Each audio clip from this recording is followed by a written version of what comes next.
On a Tuesday morning in March of 1989, inside a converted warehouse on the eastern edge of Las Vegas that had been repurposed into a professional boxing facility, 41 men were present. 14 were professional fighters. 9 were trainers with combined records stretching across 6 decades of the sport. The remainder were sparring partners, cornermen, 2 journalists credentialed by Ring magazine, and a single film crew from a cable sports network that had arrived to document what was being called, in the press releases distributed that week, the most physically dominant human athlete then alive on the planet. The warehouse had no windows, the fluorescent lighting was suspended 11 feet above the main floor, and at that hour the ventilation units were running at full capacity, pushing warm desert air across 3 regulation rings arranged in a loose triangle near the center of the space. The smell was rubber and iron and sweat, and something older beneath all of that. Something that accumulates in rooms where men have been hit very hard for a very long time. The canvas on the central ring was new, replaced 4 days earlier. It was still white at the edges. At the far end of that room, near a wall hung with a 14-foot photograph of the challenger mid-uppercut, Mike Tyson was shadowboxing. He was 22 years old. He stood 5 feet 11 and weighed 218 pounds at that morning's measurement, with a chest circumference of 43 inches, and a neck that his cutman had once described, without hyperbole, as a structural feature rather than an anatomical one. He had been the undisputed heavyweight champion of the world for 11 consecutive months. His professional record stood at 37 wins and 0 losses. 33 of those victories had ended before the 4th round. The average duration of his fights, calculated across his entire career to that point, was 1 minute and 59 seconds. The opponent had never successfully landed a clean right hand on him in any of those contests. He had been described in print, in the preceding 18 months, as undefeatable, as a force of nature, as the most dangerous man in the recorded history of organized combat. He had been described, in the pages of Sports Illustrated, as something that had not existed before and would not exist again. Every man in that warehouse understood what it meant to be standing in the same room with him, including the 11 men who had done it professionally, taken his money, and lost. In the next 8 seconds, Mike Tyson would issue a challenge to a man seated quietly in the 3rd row of the folding chairs along the east wall, a man wearing a plain gray t-shirt and denim trousers and athletic shoes that had seen better years. A man who had arrived 40 minutes earlier with no entourage and no credentials visible on his person, and no announcement of any kind. In those 8 seconds, 41 men would watch something they would spend the remainder of their lives attempting to describe accurately. They would fail, consistently, but the attempt itself would become part of the story. Nobody in that warehouse, not the Ring magazine journalists with their notebooks open and their pens already moving, not the 9 trainers who had collectively prepared men for 11 world title fights, not the 14 professional fighters who understood, at a cellular level, what controlled violence looks like when it is operating at its upper limit. Nobody in that building understood what they were about to see, and what one of them would say quietly from a position 6 feet behind the east wall chairs would be repeated in gyms from Nevada to New York for the next 3 decades. Stay with this until the end. The sentence that was spoken from the floor of that warehouse, the sentence Mike Tyson heard from 18 inches away, is the reason this story has never entirely disappeared. To understand what happened in that warehouse, you have to first understand what Mike Tyson had become by the spring of 1989, and what that becoming had done to the atmosphere of every room he entered. He had been discovered at the age of 12, in a juvenile detention facility in the Catskill Mountains of New York, by a trainer named Cus D'Amato who had already produced 2 heavyweight champions, and who looked at the boy's hands and the way he stood and said to the person standing beside him, that he was looking at the future of the heavyweight division. D'Amato was 73 years old at the time. He had seen a great many fighters. He was not a man given to imprecision. Tyson turned professional at 18. By 20 he had won the WBC title by stopping Trevor Berbick in the 2nd round, in a performance that the referee later described as watching a wrecking ball move through a structure that had been engineered to withstand moderate weather. By 21 he had unified the 3 major heavyweight titles. By 22 he had defended each of them, twice, without a single round going badly for him by any objective measure. His technique was specific. He used a peekaboo guard developed by D'Amato, his hands carried high and close to his temples, his chin down, his movement lateral and contained. He threw hooks from both sides, with a rotation of the entire torso that transferred a force measured in one laboratory study published that year at approximately 855 pounds per square inch at the point of impact. He was extraordinarily fast for a man of his size, with a combination speed that several trainers, speaking independently, estimated at roughly the same velocity as middleweight fighters 15 years younger. He was, and the specific technical vocabulary of professional boxing, nearly impossible to hit cleanly. He was, in the same vocabulary, catastrophically dangerous to anything within 4 feet of his right shoulder. The men in that warehouse knew all of this. They had watched the footage, they had studied the measurements, several of them had stood across from him in the ring and understood it in a way that footage could not fully communicate. What they also knew, and what had been observed with increasing frequency in the preceding 6 months, was that the certainty of his own supremacy had begun to manifest externally. He had started to arrive at public appearances later than scheduled. He had begun to speak about his opponents in terms that were not inaccurate, but that carried a quality of dismissal that the older trainers in the room recognized as a particular kind of danger. Not a danger to his opponents, but to him. The kind of certainty that forecloses curiosity. The kind of conviction that stops a man from learning what he does not yet know. On the morning of that Tuesday in March, he had been working at full intensity for 45 minutes when a television crew member made an off-the-record observation about the variety of people attending the session. Tyson had paused in his movement, turned toward the folding chairs along the east wall and seen for the first time the man in the gray t-shirt sitting alone in the third row. He did not know who the man was. He asked someone nearby. The answer came back in 4 words. He processed those 4 words for approximately 3 seconds. Then he walked to the ropes of the central ring, and held them with both hands and raised his voice so the room could hear it. What he said next became the title of this story. He said that karate was a performance art. He said it was choreography with calluses. He said it was designed for cameras and exhibitions and people who had never been genuinely hit by someone who intended to genuinely hit them. He said that the man sitting in the third row was welcome to his fame, and he meant no particular disrespect, but that if that man believed the things he had learned in dojos over 30 years would be of any practical use inside the space between them right now, he was operating under a misunderstanding about the nature of violence. He said, "Karate won't save you, not here. Not from this." The room went very quiet, not the quiet of a room where nothing is happening. The quiet of a room where everyone has stopped doing what they were doing because they understand, at the same moment, that something is about to happen instead. The man in the gray t-shirt was Chuck Norris. If you want to know what happened in the 8 seconds that followed, make sure you are subscribed and drop a comment below telling us where in the world you are watching from. This channel exists because of the people who stay until the end. Chuck Norris was 48 years old that morning. He weighed 174 pounds. He stood 5 feet 10 in the athletic shoes he had arrived in. He was not dressed for a gym.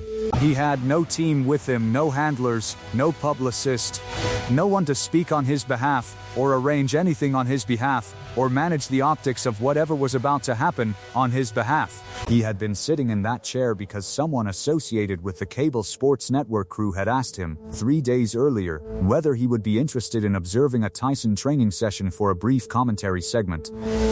He had said yes. He had arrived at the appointed time and taken a seat in the third row and watched a man exercise with the focused attention of someone who is cataloging what he sees, rather than merely witnessing it.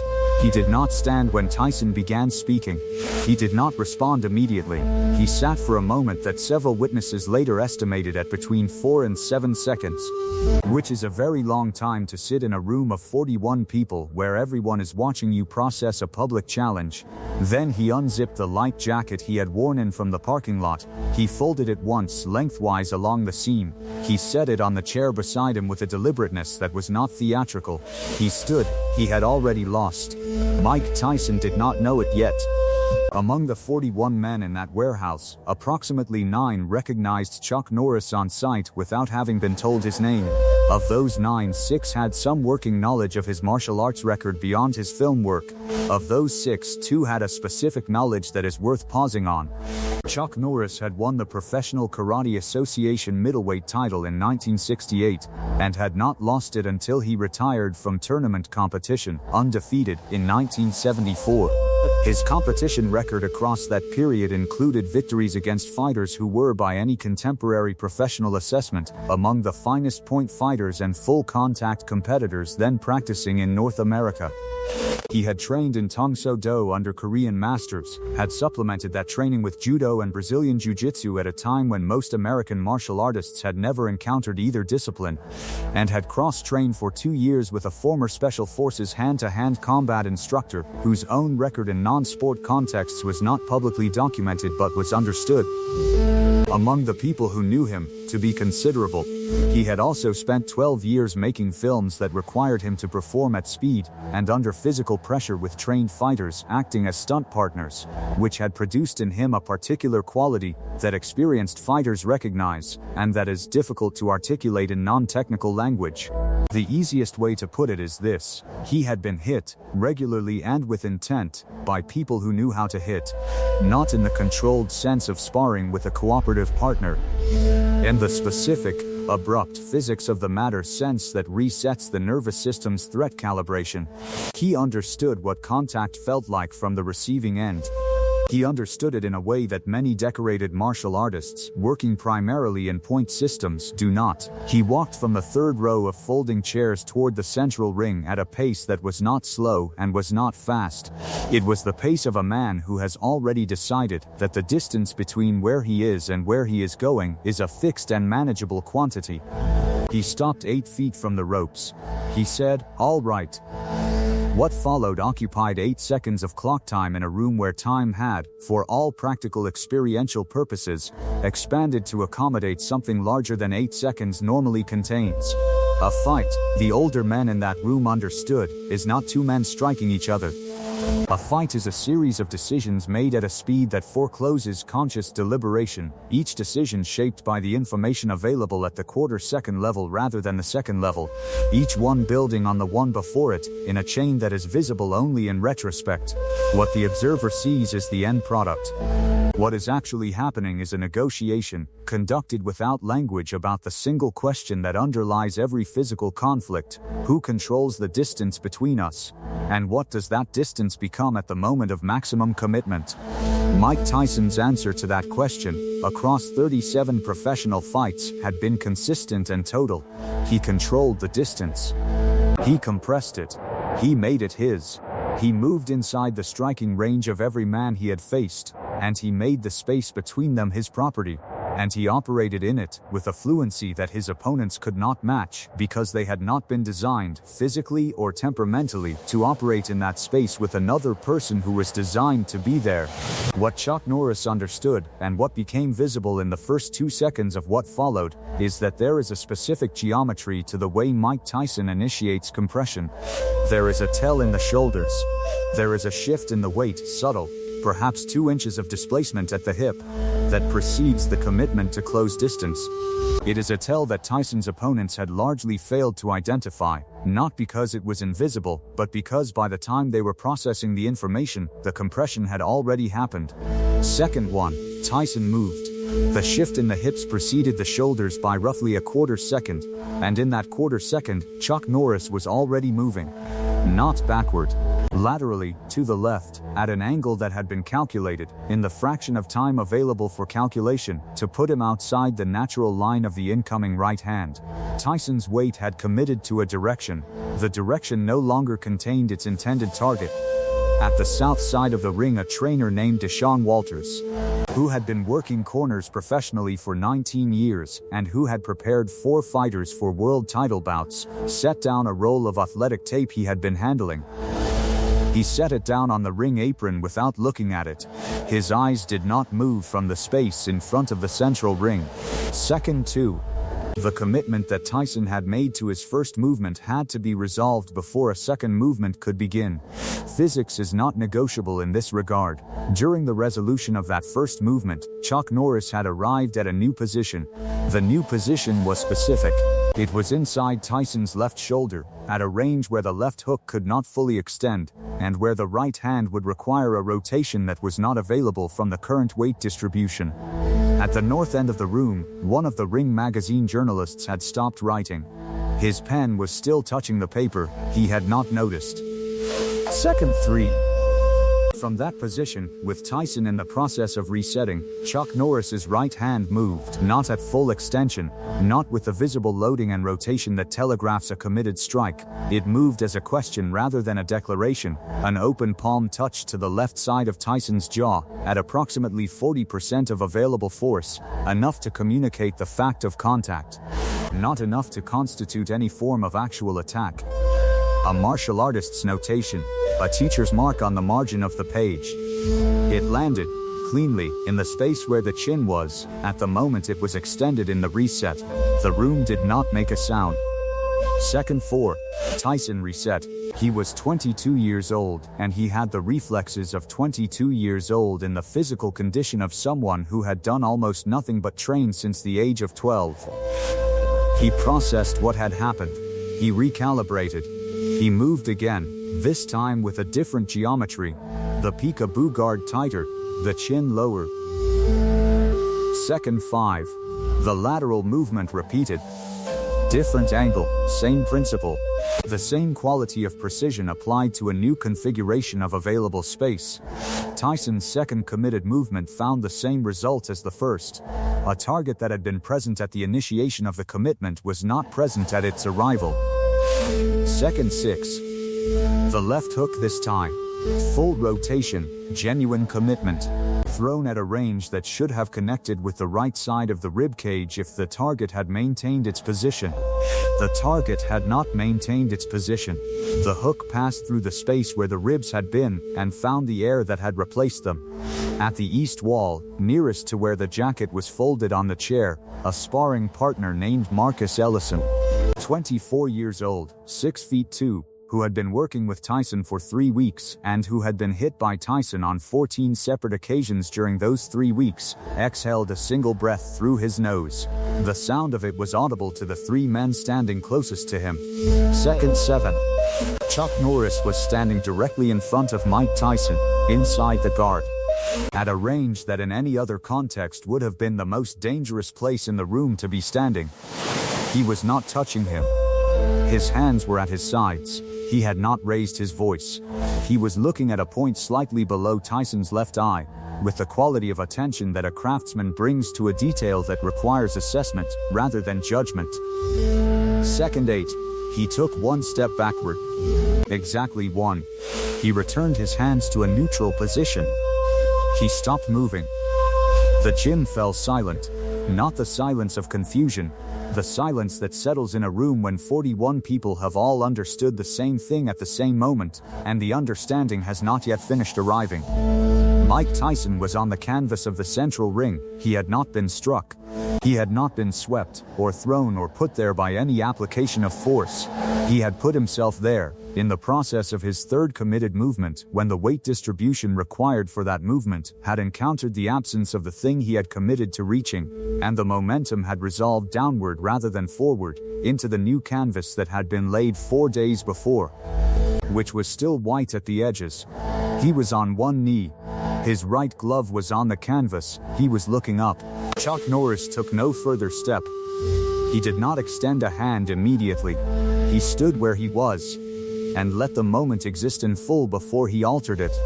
Then he walked to where Tyson was and extended his right hand palm up at shoulder height. What he said next was heard only by the man kneeling in front of him. The witnesses in the room would spend years disagreeing about the words. 3 of them claimed to have heard it clearly. All three reported different sentences. What the majority agreed on was the duration, 4 words, possibly 5, delivered at a volume slightly above a whisper and without any inflection that could be identified as either accusation or consolation. One witness, the former corner man Deshaun Walters, would say in an interview conducted 22 years later that what he believed he had heard was, "You already knew this." Mike Tyson looked at the extended hand for a moment that lasted between 3 and 5 seconds depending on the witness. Then he took it. He stood. He did not speak immediately. He was 22 years old and he had just encountered something he did not have a framework for, and he was applying the intelligence that had made him a champion to the problem of understanding what had happened. And that process was taking the time it required. When he did speak, he said one sentence. It was not an excuse. It contained no revision of what had occurred. The 14 professional fighters in the room, who understood the particular courage required to say the thing he said rather than the thing that was easier to say, would remember the sentence the way they remembered certain rounds they had fought, with a specific respect that is different from admiration. He said, "I don't know how you did that." Chuck Norris nodded once. He picked up his jacket from the folding chair. He put it on without ceremony. He walked toward the exit at the same pace he had walked in. The trainer Deshaun Walters was standing 6 feet from the door. As Chuck Norris passed him, Walters reached out and put his right hand briefly on the older man's left shoulder. Not to stop him, not to speak to him, to confirm something. He removed the hand after a single second. Chuck Norris walked out into the desert morning. The ventilation units kept running.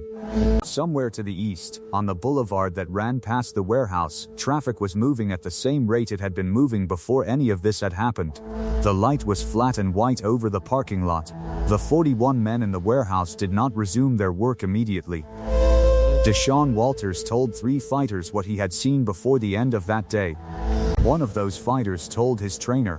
The trainer had worked out of a gym in Phoenix for 31 years, and he told the story to the next 4 fighters he trained over the following 2 years, and 2 of those fighters fought professionally in Nevada and California, and carried the story with them into the gyms they frequented after their careers ended. By 1993, a version of the story existed in at least 12 gyms across 4 states. By 1997, it had been published in a martial arts trade publication, in a form that varied from the original in 3 significant ways, each variation added by someone who had received the story at a remove, and had filled its gaps with something plausible. By 2001, it had appeared on 3 separate internet forums, in 4 different versions, 2 of which included a detail about a second exchange that no witness to the original event ever reported. This is how oral history moves. It spreads through the people who were closest to the thing that happened, and with each transmission it accumulates mass and loses precision. And the version that travels farthest is not always the most accurate version. It is the version that is easiest to carry. What all the versions shared across the 3 decades of their movement through gyms and training halls and the corners where men who have devoted their bodies to physical discipline talk quietly about the things they have witnessed, was the detail about the 8 seconds. The number stayed constant. The number was the thing nobody changed, because it was the thing that had lodged in the body rather than just the memory. The men who had been in that room remembered it the way you remember the specific weight of something you have carried, not as information, as experience. The Ring magazine journalist who had stopped writing did not publish anything from that session. He was not covering a story about Chuck Norris that day. He was covering a training camp. He wrote about the training camp and the preparation for the next title defense, and did not include a paragraph about what had happened in the 8 seconds during a brief and unofficial moment between the main events of the session. He made a decision that was technically sound from an editorial standpoint, and that he described, in conversation with a colleague many years later, as the thing he most regretted leaving out of anything he had ever written. Mike Tyson would fight 12 more professional bouts between that March morning and February of 1990. His record during that period was 12 wins and 0 losses. The average duration of those fights was consistent with his historical average. Nothing about his public performance changed. What one of his cornermen observed, speaking on background to a writer working on a long retrospective piece in 2004, was that in the sessions after that Tuesday in the warehouse, he had begun to ask questions about lateral movement that he had not asked before. Specific, technical questions. The kind of questions that come from a man who has encountered a gap in his understanding and decided to address it rather than overlook it. Chuck Norris did not tell this story. He has not, in any documented interview or public appearance, described the events of that morning in the warehouse outside Las Vegas. The story exists entirely in the accounts of the other 40 men who were present. And in the chain of transmission those accounts have generated across 35 years. What he did in the period immediately following that morning was consistent with what he had done in the period immediately preceding it.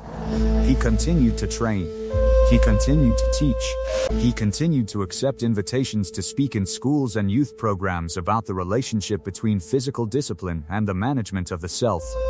He continued to arrive on time and leave without ceremony, and carry nothing of what he did into the conversation he had not been invited to have. The cable sports network segment was never broadcast. The footage from that morning, to the extent that the crew captured any of the relevant 8 seconds, was reviewed by the production team and apparently archived rather than aired, for reasons that were not documented in any publicly available record. Whether anyone went back and looked at that footage, and what they saw if they did, is not part of the record that exists. There is a specific kind of achievement that does not announce itself. It does not seek the confirmation of the room. It does not revise its history to accommodate what the room expected. It arrives in the form it has always had, performs what it has always performed, and leaves when its work is finished, carrying nothing out that it did not carry in. The men who understand this principle most deeply are usually not the men talking loudest about it. They are usually the men in the third row, in the gray t-shirt, in the shoes that have seen better years, watching carefully while they wait for whatever is going to happen next. Mike Tyson was 22 years old and he had 37 wins and no losses, and he was, by every available metric and every serious opinion, the most dangerous man in a room of 41 men. He was right about all of that. He was wrong about one thing. He was wrong about what he did not know. And the specific quality of his wrongness was not the kind that insults a man. It was the kind that reminds him, at the correct moment, and in the only language that survives the moment, that the map of what is possible is always larger than the section of it any one man has walked. The sentence is not what changes the outcome. The sentence is what teaches the man who heard it how to keep updating his map. Next week we are going to talk about the morning in 1978 when Bruce Lee's closest student walked into a Los Angeles studio unannounced and found Chuck Norris already there. And what happened when they decided, without anyone planning it, to spend the next 40 minutes finding out what the other one knew.